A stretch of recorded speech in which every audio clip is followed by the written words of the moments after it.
Welcome back, everyone. Today, we are going to be talking about the best travel tips for MCAS and histamine intolerance. I'm joined today by Kimberley Quirk, lead practitioner here at MC360. For those who don't know me, I am Jamie Fries-Miller. I'm a health coach here, and we are really looking forward to being with you today. Let's make today's interaction fun. We want to know, do you have any trips planned? Where are you going? Anywhere fun? Or if you don't have any trips planned, I'll let you in on a little secret. 2 weeks ago, I created the opportunity to have what I called a daycation. So I took off work. I did a pedicure in the middle of the day. I went outside. I read a book. So you don't have to travel to, get that vacation feel. It is doable because I know with this MC360 community, travel can sometimes be hard. So hopefully today gives you some ideas of how you can make travel a little bit more enjoyable when you have MCAS. But yeah, Kimberly, do you have any trips planned this summer? Yeah, I think we're gonna head out the end of August and just like a couple nights kind of thing up to like northern Maine to the state parks. So Nice. Yeah, it should be fun. Are you gonna camp or a hotel? Probably some kind of cabin. Cabin. In between, right? There's bears there, so glamping. Yes. A little bit of glamping. All right, let's see. Oh, we have Lizzie from Ohio. Steph is going on a 9-day cruise in 3 weeks. I bet she's looking forward to that. Let's see. Annual plantcation. Ooh, I want to know what a plantcation is. Local nurseries. That sounds fun. Maybe like a little nature therapy going on there. All right. Let's get into it. Just quick disclaimers. Today's presentation is for informational and educational purposes, not meant to treat, diagnose, cure, or prevent illness. So please be sure to discuss any recommendations with your healthcare provider. And just a reminder that we do use affiliate links. So if you do purchase through any of the links that we recommend, just know that we make a very small commission. We only recommend products that we love and use personally or use in the MC360 clinic. And if you choose to purchase through our links, it does help support our free resources like our weekly show. Okay, so we're going to be talking about our favorite hacks for fewer flares when traveling, what to pack, including some calming supports, snacks, must-haves, how to prep hotel rooms, flights, and your meals safely when traveling, what to do if you have a flare while you're on the road. And of course, if we have time, we'll do a live Q&A. So please be sure to put your questions into the comments. If you're watching on Facebook or YouTube, just know that you have to be logged in and have an account to actually do the commenting. And we are unable to answer in-depth personal health questions. So please try to keep it on the topic of today's show, which is travel. Okay, so Kimberly, let's kick us off. What are some of the common travel challenges that people with mast cell activation syndrome or histamine intolerance experience? So stress can be one, right? And that can be a happy stress too. Like we're excited to go, maybe we can't sleep because we're so excited to go somewhere. But it is also the stress of travel, right? Whether you're flying or road trip, there can be, packing everything up and all of that. So stress is a huge one. Positive and negative when things go wrong. Yeah. Reactions to food, smells, cleaners, chemicals. So you're not in charge of your environment anymore. So that can be a little bit of a challenge.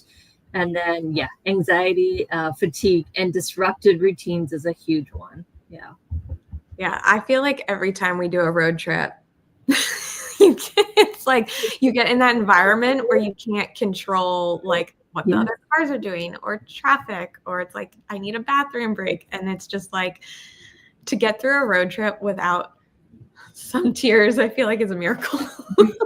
Yeah. And it's trying to go in as calm as we can, but also kind of like, okay, just to expect the unexpected, that things are not going to always go smooth. And the more that we can kind of be kind of calm about it and resolve it, the better. Yeah. I'm always like, we're not in a rush, even though like it always feels like you're in a rush. And I think that puts us automatically into that sympathetic mode. Yeah, I think that's a really good point. It's kind of like, especially if you're in a car, and you don't have to make a flight, like that's a great opportunity to be like, I really do have a little bit of more control over this. And I am in the, literally and maybe figuratively, like in the driver's seat. Yeah, absolutely. Yeah, you can stop when you want. You can get out when you want. You can control your air. I feel like it's easier. I feel like you can bring your food with you. There's a lot you can control with a road trip versus flying. Yeah, I was going to say, I feel like, yeah, obviously, like sometimes if you are flying to your destination, there are things that you have to do and places to be. But like, that's a good point about like when planning your travel. Can you still go on vacation and do a road trip, knowing that you can stop, knowing that you can bring food, knowing that you can maybe choose that location a little bit better and still have a vacation instead of feeling like, oh, I have no ability to go anywhere. Yeah, sometimes we feel like it's all or nothing. And I see some clients who are starting to like, okay, well, I'll start with a day trip, right? And they'll go for a day trip. And how did that go? And that just builds that confidence. So that you can kind of grow from there in terms of both confidence and like, oh, what issues came up that I can resolve, and maybe I could do an overnight. Yeah, no, that's a great point. Okay, so those are some common travel challenges that it's good to just be aware that they exist. So then how do we reduce that stress? Yeah, so giving yourself flexibility of time, right? Like just planning ahead. So making that master packing list. I know that's something that I just do with my phone, and I keep a master packing list. So the next time I make a packing list, I don't have to start from scratch each time. Yeah, that's a good idea. Yeah, but including, so, you know, you have your basic packing list, but then when we have mass sell, right, it's almost like packing for two people. So it's, you know, what are my supports that I need, my just in case, you know, my flare plan, or having your flare plan on your phone, or what you can do. And yeah, I bring up different levels of, you know, backups and things like that for you. Like if I have a minor flare, this is something I could do versus if I needed more of an emergency med. I was going to say, just that's like a great plan to just be like, to reduce the stress. It's like, this is like everything that if everything goes well, this is like my normal packing list, but it's like, just in case. And then having that like limbic message to your brain, it's just like, oh, like I can do this because even though I'm traveling, I have planned for, and hopefully you don't need, but like just the planning for it sends that safety signal to your body, like, oh, you're prepared for anything. I got it covered, right? Plan A, B, C, right? Like, like don't feel great, can have a little bit of this. If that's not working well, okay, I do have backup and stronger things that I could take that I know work for me. So yeah, packing a few days in advance rather than last minute, you know, just calms that stress level down. Planning without over planning too, because sometimes we overthink and can kind of get in our head and then can't sleep about it. So planning, but knowing we can't control everything, right?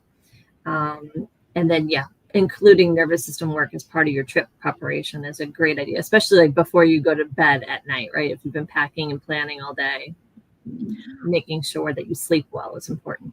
Also going to the like plan, but don't over plan. It's like the trip in like a lot of people like plan a trip to go somewhere and then they plan every day out. Like on Monday, I'm going to do this, Tuesday, I'm going to do that. And it's almost like plan the trip, but then give yourself that flexibility to have those days where you may need to adjust or rest. Right. And so you can like, don't over plan the activities that you're going to do when you're there as well. Oh, absolutely. Yeah. And especially if you're traveling on a plane and changing time zones. Yeah. Because that circadian change is huge on us. I've noticed that in myself too, even post, just that we're more sensitive to that. So yeah, the more that we can kind of plan some quiet time on the front end, right? And then recovery post trip for sure. Yeah, exactly. Okay, so this is, I think, a big one. Robert is saying, you know, he's going to Portugal. That sounds amazing. But there's the concern about the unfamiliar food choices, right? So here are some ideas. So, yeah. So, you know, fresh is best, obviously, with histamine. So Could you, book a place, hopefully with a kitchen, so that you could get, Portugal sounds like a great place to get maybe some fresh seafood or some other fresh foods. Could you, prepare that yourself, or ask about freshness, or be a place where maybe they have more fresh foods, which probably is in Portugal, I'm thinking. If you are doing a road trip, I've done this before, making and freezing meals ahead of time. So I always felt like, hey, if we're not a place that it's something I safely can eat, I had something I could do. Always felt like I had that backup for me, right? Go shopping when you arrive, which is great. So sort of checking out what kind of grocery stores are nearby. I would always scope out Whole Foods where I was, just so I could kind of get what I needed, even just as I was arriving. Bringing a list of foods that do work for you. Like when I would eat out, with histamine issues, would always, opt more for the chicken than, of course, beef or fish or something like that, unless I knew it was fresh, like fresh fish. So knowing things that always kind of worked for me. So always worked for me was like, a grilled chicken salad, right? It was pretty plain, and, could do a little bit of olive oil or something on it. And then, packing your supports and staying on your supports that are kind of keeping everything quiet. Because I do see sometimes the 1-2 punch of the extra stress and the changes, and I forgot to take my supplements too, and that's all of that together can cause a flare, right? So packing your supports like DAO, maybe increasing your DAO. I think with also like international travel too, maybe like I like the idea of bringing a list of food that does work for you. And maybe like translating it into the language where you're going, so that you have that list, so you can go to a restaurant and like explain like, this is what I can have, like, and see if there's something on the menu that matches that, or if a lot of places will like create just like something like a simple dish, right? Like a veggie and a meat. And then like the go shopping when you arrive, I also think of like the idea of freshness. It's like, a lot of places, especially in summer, which it is in the Northern Hemisphere right now, have like farmers markets, and like, so can you go there and get some fresh veggies and things to snack on that you tolerate? So that's kind of, the food piece is hard, but I definitely think like having the supplement piece and upping the supplements, just because it may be food that you're not used to. Yes. Yeah, especially I feel like the DAO or some of the mast cell supports like Perilla or quercetin, whatever you're tolerating. Okay, so another big clinically, we know that mold is one of the #1 mast cell triggers for our community. And the reason why we're including it here is because if you're going to an Airbnb or a hotel, it's very hard to completely avoid mold. So what can they do? So not being afraid to ask to change your room, because it can be just that room or that area. Be like, hey, could I change to another part of the hotel if you're in a hotel? Musty is mold. If you smell must, it is probably mold. So trust your body, right? A lot of us, we kind of get that inkling that there's an issue when we come in, and not being afraid to speak up in an advocating way to the hotel or the place to see what you could do. But also some other things that we've done is use products like EC3 or BioBalance to mist the room. You can buy a travel mister, I know, from BioBalance. And EC3 also has those candles, which can kind of reduce the level, even if there's just a little bit. The Hypo Air Angel can help, especially with VOCs, but it can help some with mold too. And you can put that next to your bedside table. You need to be close to it for it to be working for you. But those are some things that are pretty portable that you can take. Yeah. So the link at the bottom, mastcell360.com/EC3 home, gives you this bundle. So that comes with the mold spray and some candles, as well as the laundry additive, but specifically like a great product for a hotel room would be the mold spray. I made a slide for it. And so you can use a mast cell or MC360 for 10% off. So the candles specifically are reducing that load. The spray is great because you can spray it on both hard and soft surfaces. It's safe for children, pet. So if you're traveling with the family, you don't have to be worried about that. And then some people tolerate EC3.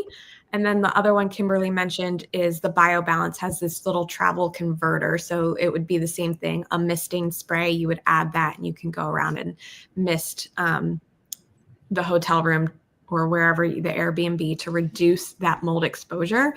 And I don't know if we included it on here, but things like, bringing your own sheets to reduce chemical exposure is a great one, or even just like your own pillow, if that's like you have to choose. Right? I was just going to say my pillow, because just sometimes, if it was a moldy environment, it could be growing in that pillow. And I've had that happen where I've actually woken up with some hives on my face from having a pillow that it probably just was exposed at some point and they didn't think to change out the pillows. So traveling with my own pillow, obviously internationally, probably not going to happen, but on a road trip, super simple to do.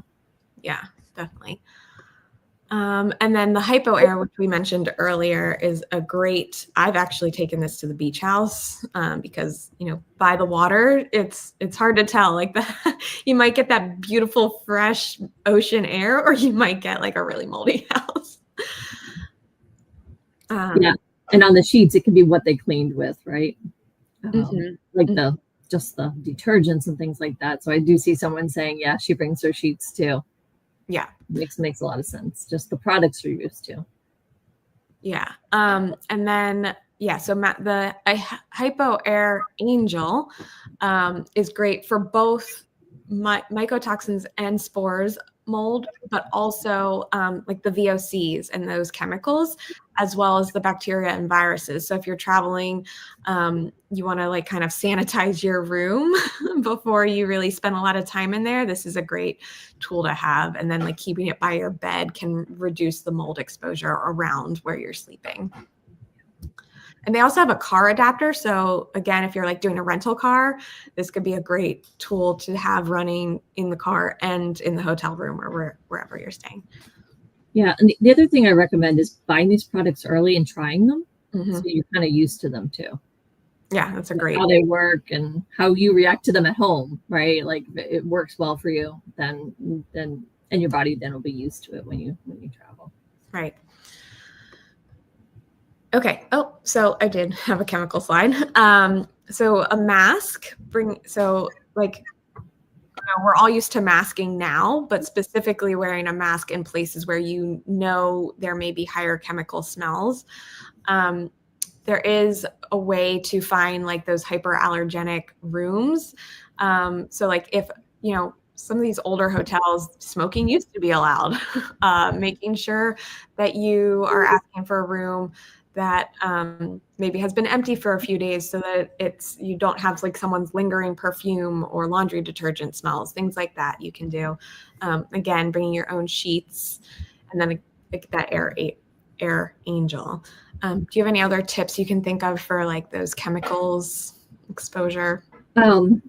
Airing out the room, right? Assuming that the air quality outside is okay for you, like it was a high pollen place you're visiting, maybe it's not the best idea if you're sensitive to pollen, which most of us are. But opening the window, airing things out is always a good thing if you can kind of reduce some of those smells and things like that.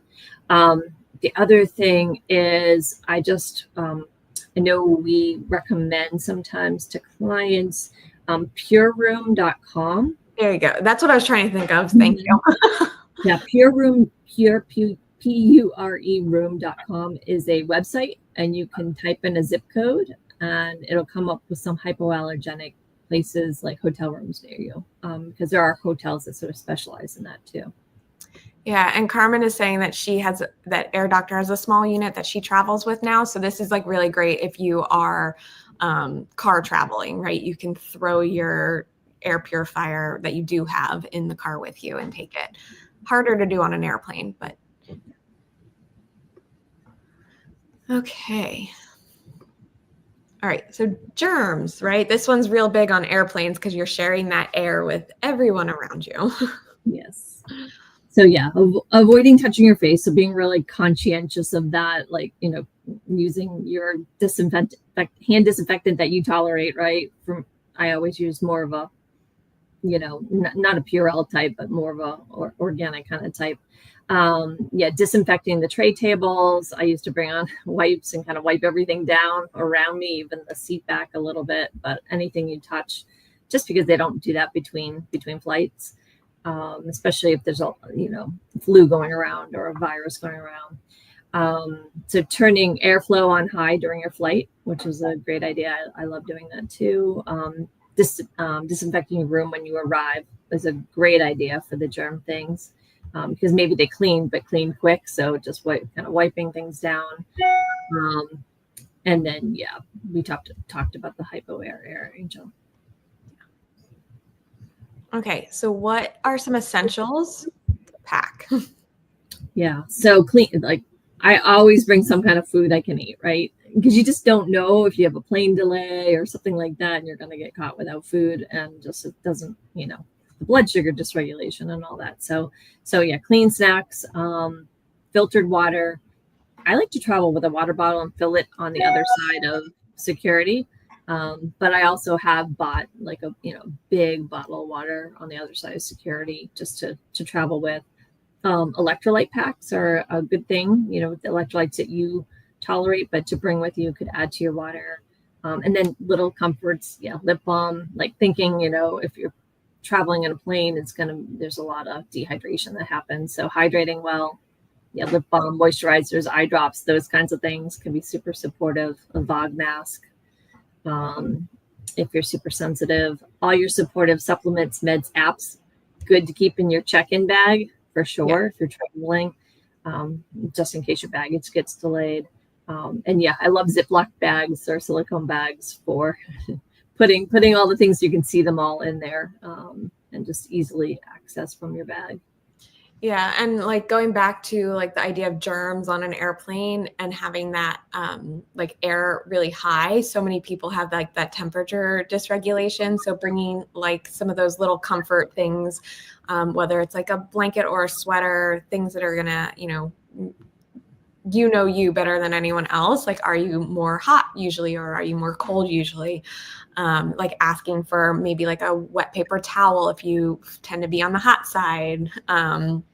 Because I'm sure that that's really something super easy that you can get, or even go to the, airplane bathroom and get yourself. Right.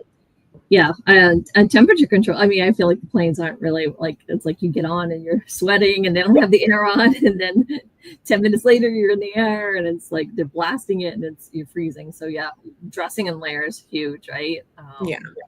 And then, I love those shawls that almost double as blankets. Just an extra layer. Could use it as a pillow. A pillow. Yeah, exactly. Okay. So what should someone do if they react on vacation? Yeah. So staying calm is huge, right? So gentle, calming supports that work for you. Follow your flare plan. Just, kind of like, what is my next step? Like if I'm not feeling great, what is my next step? What helps me? What nervous system supports help me? What supplements and what meds, right? So some backup stuff. Yeah. And like our typicals for flare, like the flare plan, you can read our blog on it, masscell360.com/flare. But typically like the top 3 are up your nervous system tools, hydrate more, and then also like rest when you need to. So it's like when you get to your destination, take that nap if you need to. Like, again, that goes back to don't overplan. It's like, try not to schedule a trip where you're getting off a plane and going to, I don't know, Disney World, where you're going to immediately be overstimulated. Like take that time to like relax around the pool or go to the beach and just take that rest that you need. Yeah. I mean, it's just flying in planes. I mean, I look back now way before I knew about MassCell, even into my early 20s. I'm like flying in a plane, just that I think between the temperature change and the air pressure change just makes us more sensitive. I was always more tired than any other colleague just after a basic flight. So I think it does affect us. So planning ahead as much as we can for that downtime and asking for, saying, hey, setting that boundary. I need, I'm not going to be able to do that boat tour tonight. We just got here. I need some downtime for myself. Yeah, and that's a great point too, is like you mentioned colleagues. It's like not all travel is fun travel. Sometimes it's required. I know that's a fact in this community. We've had several clients where they're like, I got exposed to mold in this hotel and my symptoms got worse. And like that's the reason they've ended up here in our clinic, right? Like traveling for work a lot can be really stressful on the body. And so if you do travel for work a lot, it's like, how can we create more mast cell support? Not just traveling, but initially it's kind of like if you travel a lot, your body is going through a lot of changes all the time, and that can be destabilizing. So just adding in more of those stabilization tools. We have so many resources on this, so be sure to like check out our archive of videos. So if you're not on YouTube yet, we have our YouTube channel. Facebook has recently changed and they're taking down videos after 30 days. So come follow us over on YouTube. But again, it's if you don't have a nervous system routine yet, we're totally broken records around here. It's like, let's find a consistent routine that you're going to keep up when you're on vacation. So like mine recently, I'll just share because I feel like, we learn through storytelling and all. So I'll share it. Recently, I decided I was going to commit to going outside within 15 minutes of waking up every morning and getting that morning sunlight. And then I've been habit stacking on top of that some eye yoga from Primal Trust Academy. And then throughout the day, I'm doing, a lot of deep breathing. That's a great one you can do, like resonant breathing. We have a blog on that to learn, but essentially it's just breathing in for the same amount of seconds as breathing out. And that's just such a good one because no one knows you're doing it. You can do it on the plane. And yeah, like alternate nostril breathing, people might look at you if you started like plugging up your nose and stuff, but resonant breathing, like, you can just do it and no one has to know that you're working on your nervous system. I do feel like breath work is one of the things that really can quickly regulate the mast cells, and our breathing a lot better. So yeah, there was something else I was going to say about that. I'm trying to remember. It'll come back to me. Okay. Yeah. So there's always that recovery. So we're talking about recovery after travel. That may be the immediate recovery after you get to your destination, but it's also thinking about like recovering from your trip too. Like if you go on a long trip, can you plan in that recovery time to give yourself that day so you're not getting off a plane on Sunday and going to work on Monday? Yes. Yeah, for sure. After travel, I feel like is almost the most one that gets forgotten. And yeah, not planning so close that say you have to go back to work the day after, like giving yourself some extra days. Yeah. All right. To re-land. So it's like landing, right? Taking off slowly and landing slowly. Yeah. Before and after. Okay, so let's get into some more Q&A. Just quick reminders. If you haven't submitted your question yet, please only ask it once. And if you have submitted one already, we're going to go through those in just a second. And today's topic is travel with mast cell histamine intolerance.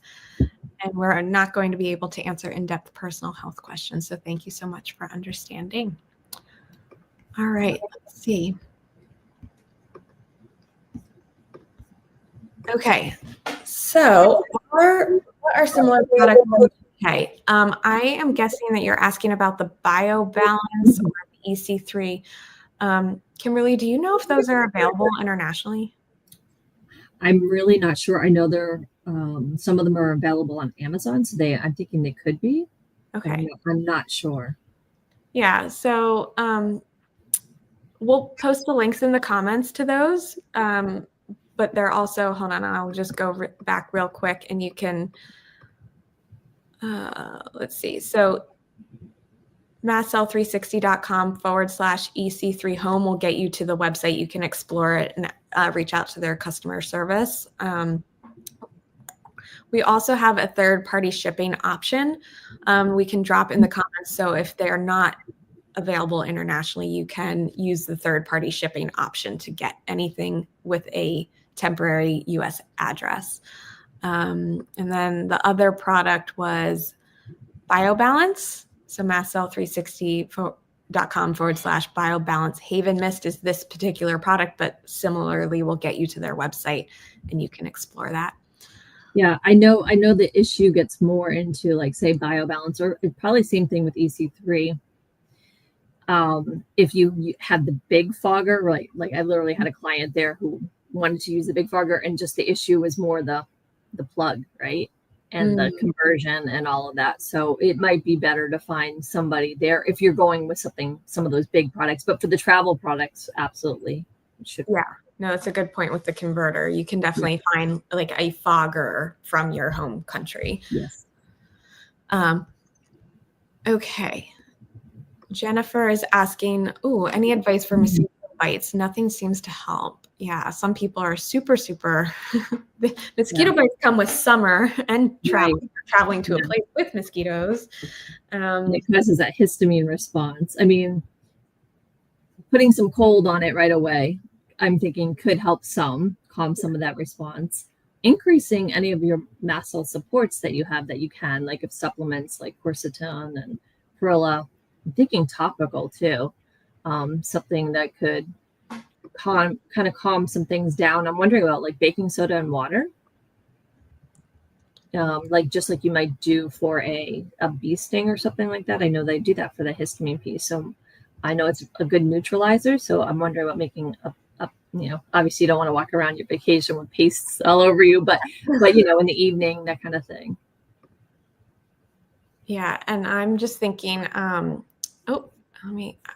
there's a thing called the bug bite thing. If I can get a link for it real quick. But that's like a if your skin's not too sensitive, because like the pressure may create a reaction for mast cells. But if you're not like super skin sensitive, you may be able to kind of draw out some of that to reduce that. We use that one frequently at our house. I was just trying to get a link for it. But someone just posted it.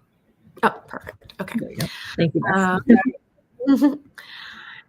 Yeah, so it's hard when you can't like put certain things on your body because you're like mast cell sensitive. Like bug sprays often have a lot of toxins in them, but looking for one that is like cleaner ingredients, right? Of course, and using a little bit of like citronella essential oil if you tolerate it.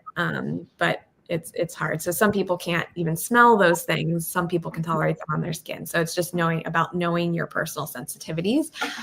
But yeah, I would personally use like a natural essential oil based bug spray. Okay. Gladys is saying you may want to bring a doctor's note along for the airplane trip so you can get all your meds through security. That's a great piece of advice to share, especially if you're on a lot of medications. Yes. The other thing I would add to that is like a flare plan for an ER. If you have one from a doctor, that's something you could consider. And I have done before, like had an electronic copy. That they could give to, like, say you had to go to the ER just to get checked out. They kind of say what the protocol would be. Yeah, I was going to say I haven't had a ton of trouble getting through with supplements, but I bring like two days worth in the carry-on and then like put the rest in the luggage. Okay, Nancy's asking, what are some tips about eating in new restaurants? So we covered a little bit about that earlier when it's kind of like having a list of the foods that you do tolerate and bringing that, especially if you're traveling internationally, or you may not know the language, and how to translate your food sensitivities. And then Cam behind the scenes had a really great advice. You go in when they aren't busy. So like maybe adjusting your eating times a little bit to like have brunch instead of like the lunch rush, or like having lunch at like 2 or 3, maybe when it's calmed down. So you can spend that time talking to the waiters when they're not, super busy, but also looking at the menu ahead of time for restaurants that you're interested in eating at, and seeing what kind of foods they have, what are their kitchens like, maybe calling ahead of time, asking if they're aware of things like gluten-free, dairy-free sensitivities. But just, yeah, making that list of the foods that you're interested in, so that you can have those talking points ready. I have celiac disease. I travel with the Find Me Gluten-Free app so that I can find restaurants that are like more likely to understand my dietary needs and then adjusting from there. Okay. Do you have any other tips for eating in new restaurants? Yeah, I mean, stay away from the beef, right? Stay away from anything aged. I always go for the chicken over anything else if I'm histamine sensitive. And then like just trying to stay simple, like chicken and veggies, chicken and rice and veggies, that kind of thing. Yeah. So Beth is kind of asking, like, how do you communicate this illness when traveling abroad, going to restaurants where maybe the languages vary? So again, like having your safe food lists, and using Google Translate, keeping that like in your purse or in your travel bag, whatever you're taking with you at all times, like wherever your form of identification is, right? And really, I have a fly in here.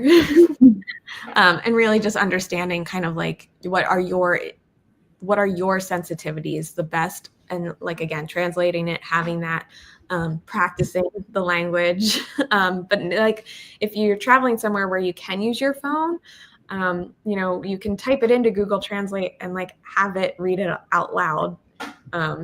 We've come a long way in that, but also just a lot, and I hate to say it, but a lot of people do speak English now, but they may not understand the complexity of mast cell activation syndrome. So just knowing that there may be that level of misunderstanding, and so having to really advocate for yourself is going to be the biggest thing that you can do. And the way I'd probably simply try to say, I would probably say allergy.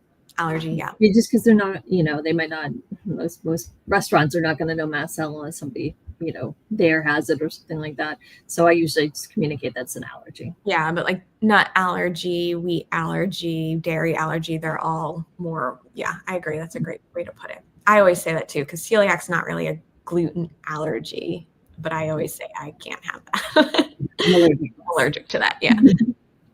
So Beth is also asking, can we talk a little bit more about DAO supplements, when to take them when traveling? She's new to learning about those. So yeah, I think we can talk about it when traveling, but also just more in general since you're new to it, Beth. So DAO is the enzyme that breaks down histamine. And a lot of us have, some gut disruption. So that's a brush border enzyme. So sometimes we might have lower amounts of it. So adding that right when you're starting your meal or right before your meal, maybe up to 10 minutes before, is a good time to take that DAO to kind of help your body break down that. So usually with every meal, I would recommend trying it at home before you try it traveling. But traveling or eating out is when I would always increase it. Yeah. More than I might need at home when things are more controlled.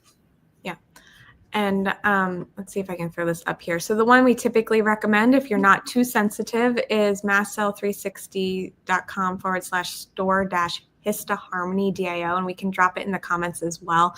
That's the DAO product that we typically recommend. And if you need to start slower, you can crush this little tablet up and start with little bits of sprinkles. Again, what Kimberly was mentioning about like trying products ahead of time. So don't just grab DAO and be like, oh, this is a great tool to travel with. It's like, let's make sure you tolerate it well. You don't want to just send yourself into a flare because you're in a flare while you're traveling.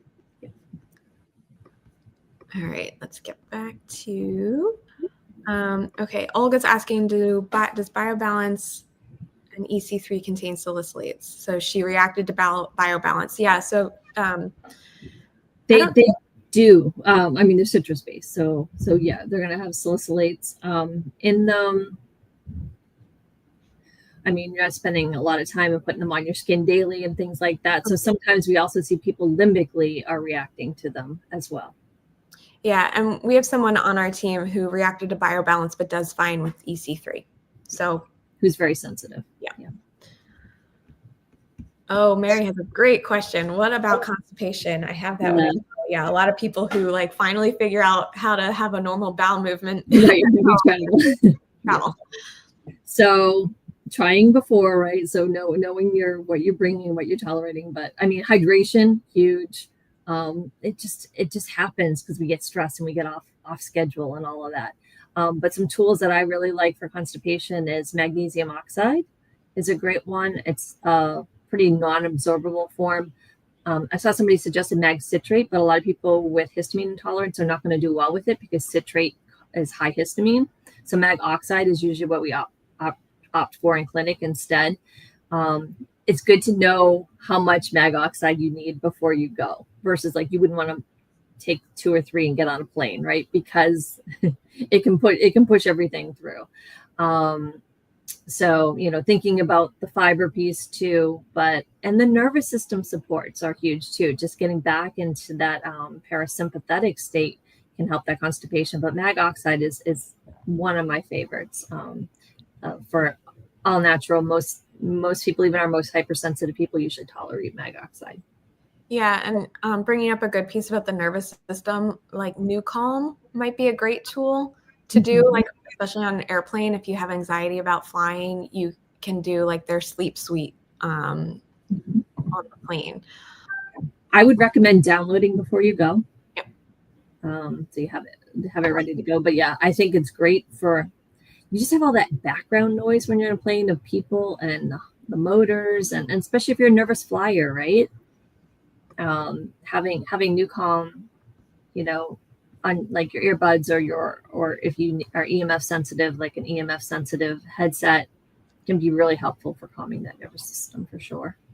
Yeah, some EMF like protective headset, or like even like a beanie if you're super EMF sensitive. Like a lot of people in the hotels, because there's Wi-Fi everywhere. That's a good point. If like EMFs are one of your triggers, be mindful of that. But also that might be a better time to stay in an Airbnb versus a hotel. Right. Because you're not going to have you can turn off the Wi-Fi at an Airbnb, right? Okay. Somebody's asking about the mag oxide. All right, hold on. Up in the chat. Yeah. Oh, here we go. Okay. Yeah. Yes, you can. And that's usually how we have people start them, is just doing a little bit of sprinkle right on food. So yeah, I just wanted to answer that because it kind of tied in with what we were just talking about. Mm-hmm. Okay. So scared to eat meat proteins on vacation, good protein choices while traveling, safe snacks when traveling. If you have oxalate and salicylate issues. So it depends on what you tolerate, right? I like hard-boiled eggs personally as a good travel snack.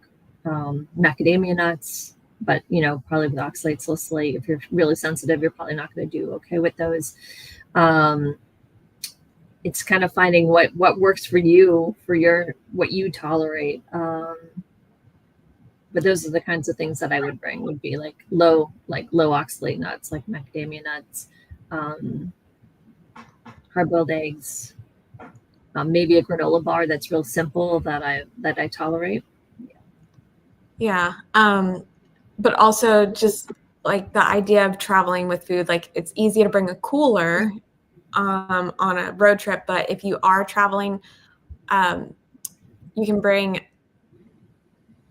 a lunchbox with an ice pack in it. Like make sure that ice pack is like super, super frozen. So depending on your travel time, but if you take that that lunch bag out and put it through security and let them know that's like what it is, it's specific food, because you have a lot of sensitivities, they're often understanding of that too.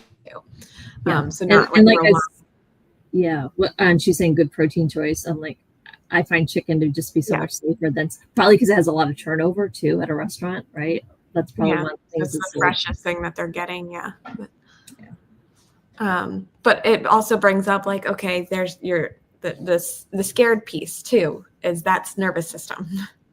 And so, we want to retrain the brain to not be as fearful around eating certain types of foods. All right, let's see.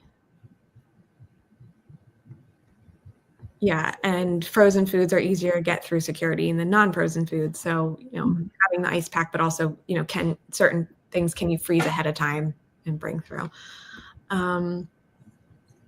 Yeah, snacks are hard. I mean, if you tolerate popcorn, I like I like popcorn. It's fiber too. So depending on if you're lectin sensitive or not, right? It's all about the individual, like foods you tolerate. And then, yeah, bringing them, just packing foods, because it's going to be harder to locate something that you tolerate well, like in the airport. What are those food courts? So yeah, so packing as much as possible, fresh fruits and veggies that are low salicylate, low oxalate. All right. Let's see. Do we have any more questions? Yeah, so a couple more come up. Someone had their whole TSA throughout her whole frozen bag. That's awful. I'm sorry, Megan. Yeah, that is. Some people are just not understanding. Yeah. Okay. How about? Low-fat cottage cheese. Yeah. Or it doesn't have to be low fat. Like I do better with high fat. Right. Holds me longer. But yeah, cottage cheese, if it's something you tolerate, you get those small ones. Yeah, and Gladys is saying this is our doctor's note for Megan, who said that TSA threw out her ice bag that was frozen solid, which is ridiculous. Where the doctor's note. It sounds like Gladys is a seasoned traveler, so we appreciate you sharing your wisdom with our community today. We get some other questions. Somebody's asking, what is NuCalm? Yeah. What is NuCalm? NuCalm is a sound-based nervous system program that really helps you calm from sympathetic to parasympathetic. It's sound-based, so it sounds like you're just listening to some kind of calming music that you might find on Spotify, but it's not. It's more than that. In the background, they have search. I don't know. Is Kimberly frozen? Oh, the sleep ones. I'm not sure what happened there. You're frozen for me. I don't know if you're frozen for everyone. I don't know what happened. Can you hear me now? Yeah, I can hear you. Okay. So NuCalm is a program that helps calm that nervous system. It brings your brain into certain states, delta or theta, depending on which program you pick. But it's very calming and can be great for travel if you got it downloaded to your phone. Yeah. If you're sound sensitive, though, it may not be the best tool for you. Exactly. Which brand of mag oxide? I think we use. I like Douglas Labs. Douglas Labs. Yeah, thank you. Mm-hmm. You can find that in our store, which is store.masscell360.com. I think we'll throw it in the comments. We'll throw it in the comments. Okay. Let's see. Other questions. Lisa's saying that on vacation, she's found that she can actually tolerate food she thought would be problematic, maybe because stress has been reduced. Maybe it's fresher than what we typically get in the United States. Who knows? Yeah, we see that a lot sometimes, I feel like. And sometimes that can indicate there's a problem at home with mold. I've seen that with clients who, like, every time I travel, I literally had a client who's so sensitive, and she would travel even to Mexico, and she could have alcohol. Like that was unheard of. And she's so sensitive, could do nothing at home. That kind of opened her eyes to the environmental piece. But yeah, it can be the freshness, it can be the reduced stress piece for sure. So kind of figuring that out for yourself. Teasing that out. Yeah. Rosa's asking, are the recipes gluten-free, dairy-free, nut-free, nut and seed-free? So I'm assuming she's asking about in general the recipes on our website. And I think maybe someone threw in there, that's a great point. It's can you bake some things to bring that are low histamine too? We have some great muffin recipes and things like that. All of our recipes are gluten-free. Some have dairy, but very minimal. Usually it's butter, which you can replace with ghee or coconut oil. And then as far as nuts and seeds, the nuts and seeds are higher lectin. So we mentioned lectin status, oxalate status, and salicylate status in all of our recipes. So you can go through and sort based on your individual needs and find some recipes that would work for you. All right. Yeah, just to reiterate, NuCalm works on the vagus or the vagal toning. For limbic system, we recommend a product called Primal Trust Academy. Some people do Gupta and enjoy that as well. There's a few other ones out there, but our typical one we're recommending right now is Primal Trust, which also does some additional vagus toning exercises as well. So it's a really great comprehensive program. And again, with nervous system, we're looking at including it daily. So having a consistent routine, and then something that you may need to bump up when you're traveling to help calm down the mast cells. Okay.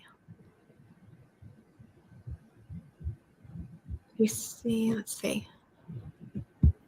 Yeah, so here's another one. DNRS has helped when traveling. DNRS is a limbic program. Yeah.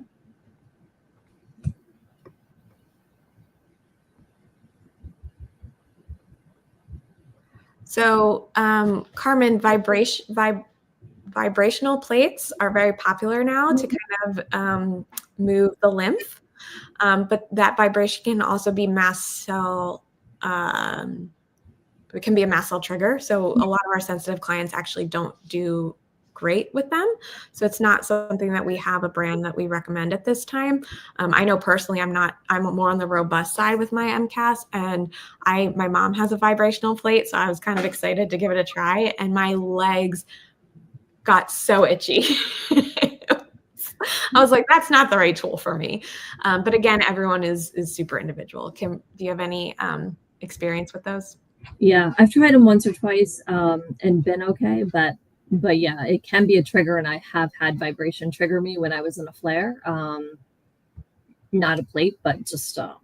Yeah. So yeah, so just paying attention to that, and if it does do something like what happened with Jamie, where she's itchy, it might be too much, right now.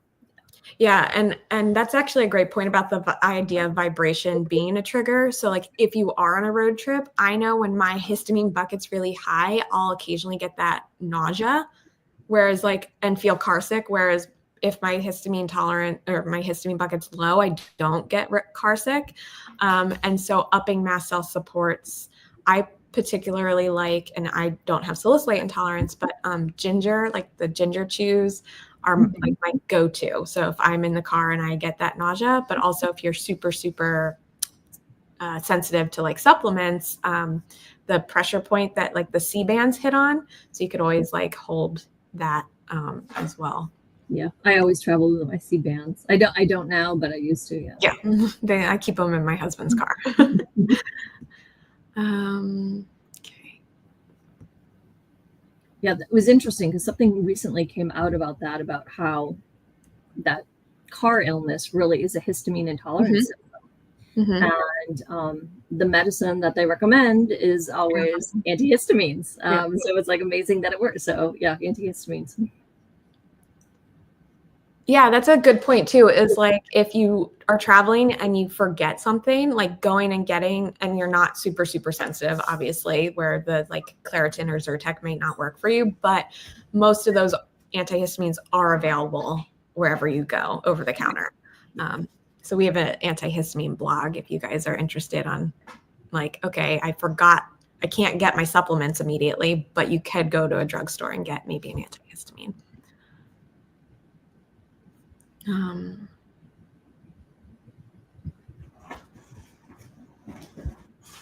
see, any other ones? Let's see more.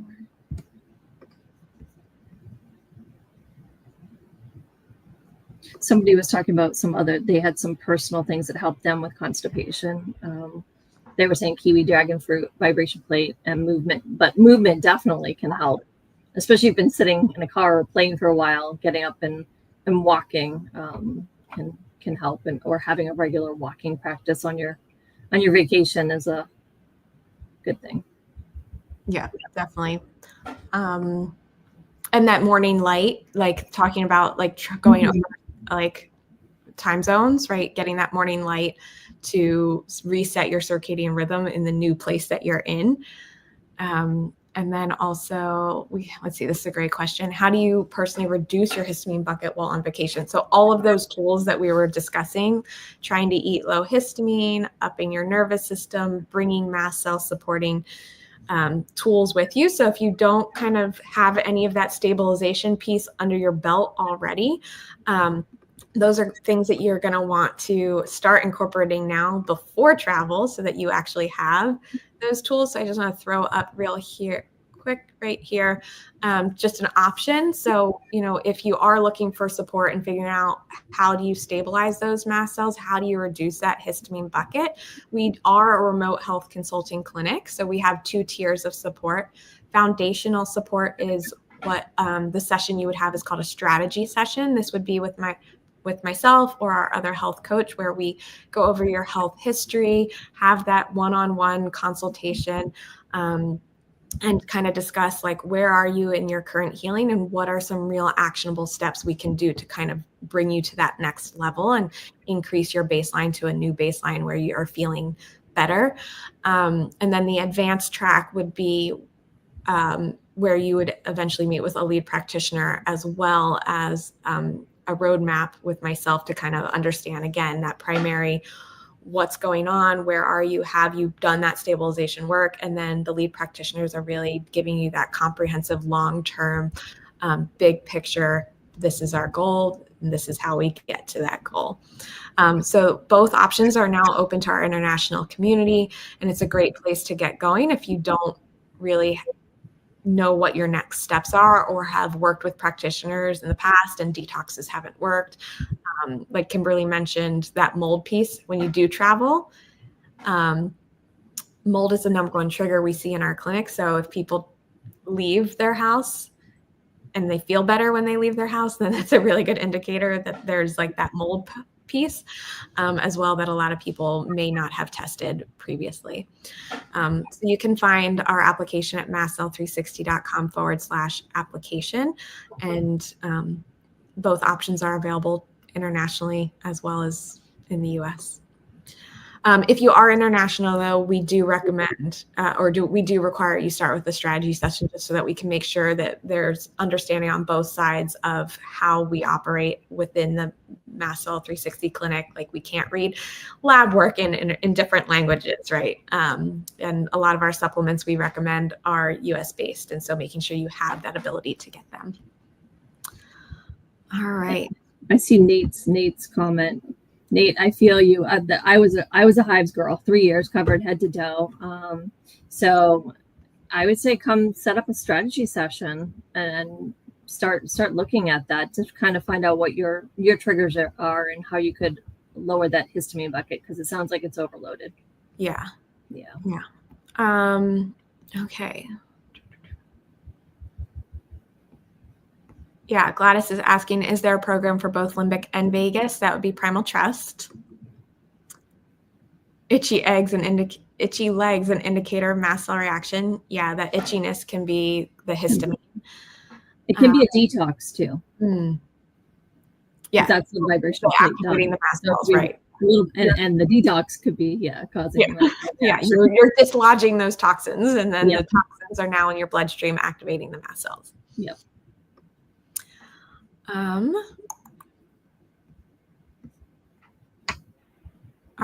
Chrissy is asking, are there products to block EMFs? Yes, we have some in our store, like that you can travel, and we also have a blog on EMFs. So we'll try to put some resources for you in the comments as well. The Pranon devices.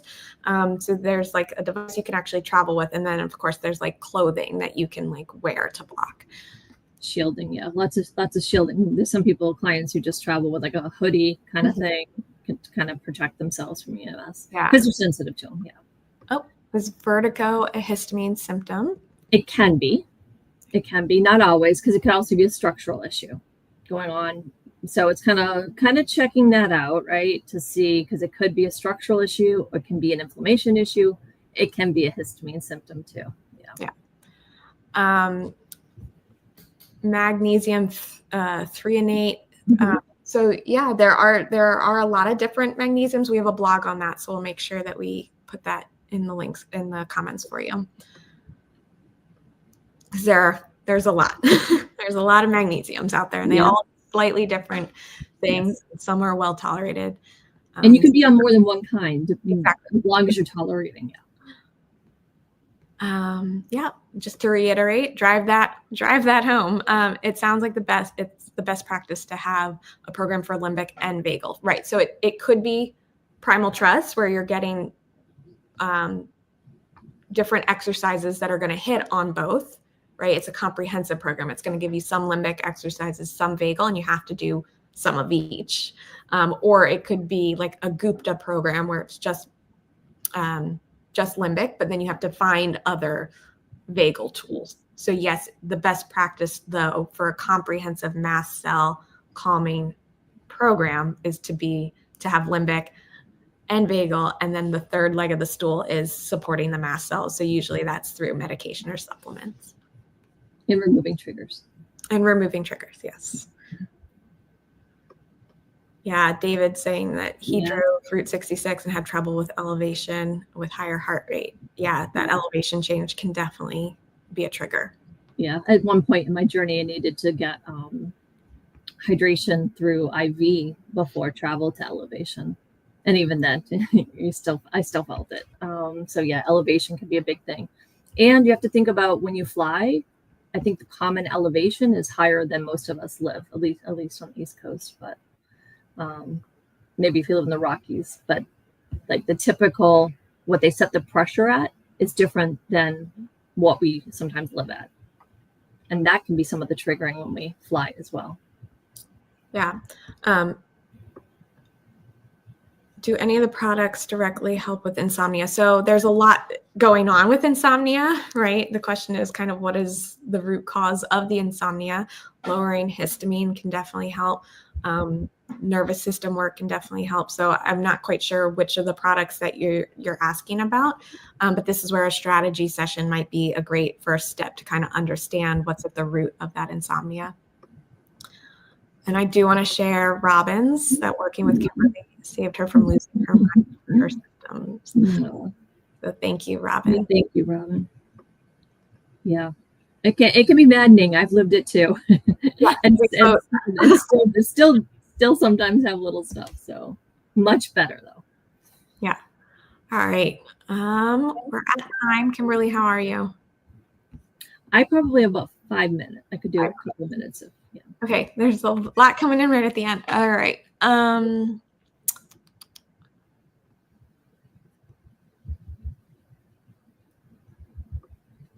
So any info, this is not necessarily travel related, but we do love Tributyrin X from Healthy Gut, which is a butyrate supplement, and we've seen great results with it. So of course, work with your practitioner who knows your case.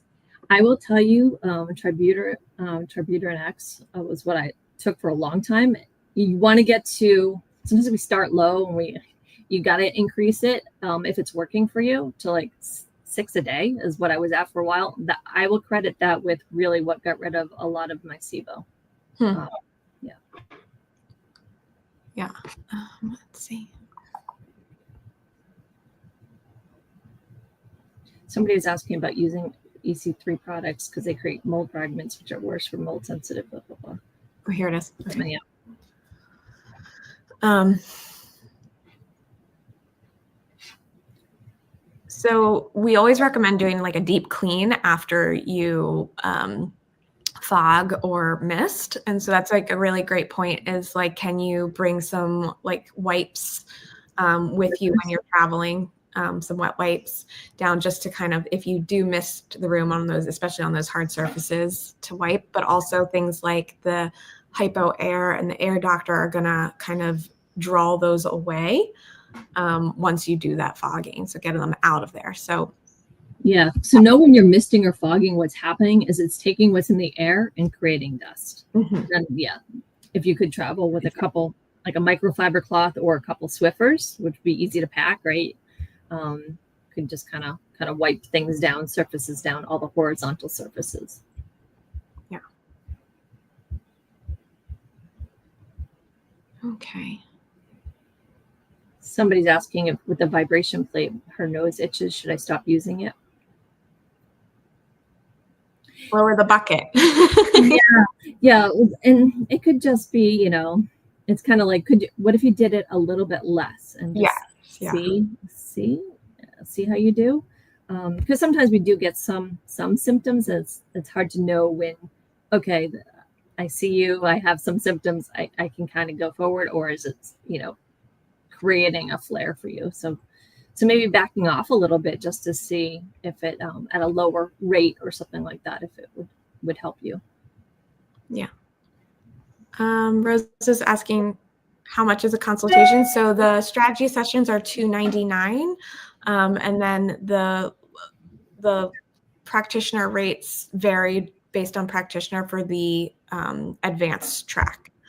So within the application, there's a pre-screening questionnaire which gives you general estimates, because how much you have to see somebody and how often you see somebody will vary case to case. So we don't have exact numbers. But the initial, just the strategy session is $299. That's a one-time fee, but you can do multiple strategy sessions as well. You see the one about hives. I was a hives girl for 12 years. Oh, that's a long time. And she moved and it completely went away. Yeah, carpet. Yeah. I mean, I have seen carpet getting rid of carpet, even if there's not an active, like, you know, you had someone come through and, you know, you didn't have an active leak, but there could be past history in a house, and those mycotoxins are there until they're removed, and they often can be in carpeting. So yeah, removing carpeting and allergens I've seen make a huge difference for so many clients. So I'm glad you're feeling so much better, Cheryl. Yeah. And then Rose was asking, do you do other conditions? So we're a health consulting clinic. We don't treat, diagnose, or prescribe. You don't need an official mast cell activation syndrome diagnosis to work with us. We're just kind of looking at those root causes and digging deep with you to kind of understand what are your triggers and how can we provide information and education on removing those triggers and finding that healing. So I'm not sure what you mean by other conditions, if you're wondering if we just do mast cell activation syndrome and histamine intolerance, but we often see clinically clients with SIBO and candida and leaky gut. SIBO and yeah, all the things. So yeah, we can kind of address them all. And for a lot of them, we see mold as the root cause. And it might not be that you're present. It might have been past exposure and it's been in your body and kind of filling that bucket up and making us more reactive. Beth's asking a question about, we have blogs and resources on lowering histamine bucket. And it's funny that she asks that, because we are actually working on, I don't know if I'm allowed to say it yet, but a group coaching program is specifically on that. Smaller groups, really hands-on, getting at that histamine piece, how you can lower your own bucket. And that we're working on that now. Yeah. And then our whole website. So that's the thing, is a lot of people, you know, of course there's a cost to work with clinicians, but at the same time, we try to offer so many free resources on our website. Things like the courses and a group coaching program are just going to kind of consolidate all the free things that you could put together on your own and just remove the stress of having to do that and have somebody to walk alongside you who's been through it and has done it. So yes, we do have a lot of blogs and resources. It's really that stabilization piece, whether it's mast cell supports, removing the triggers, finding the right foods, and working on the nervous system, and then opening up those detox pathways so that you are eliminating the toxins in your body. So yes, there's a lot of resources currently on the blog to do those pieces, but ultimately it can be helpful to have somebody guide you through that and help lower that bucket. Understanding like what are your individual triggers, because it's all so different for everyone. All right, guys, it was so lovely being here with you guys today. I hope if you have travel coming up, you learned something new that you can implement. And we're back next week. But It's a Monday after holiday weekend, and I don't know what we're talking about next week. So we will see you there if you would like to join us. All right, guys, have a great week. Bye.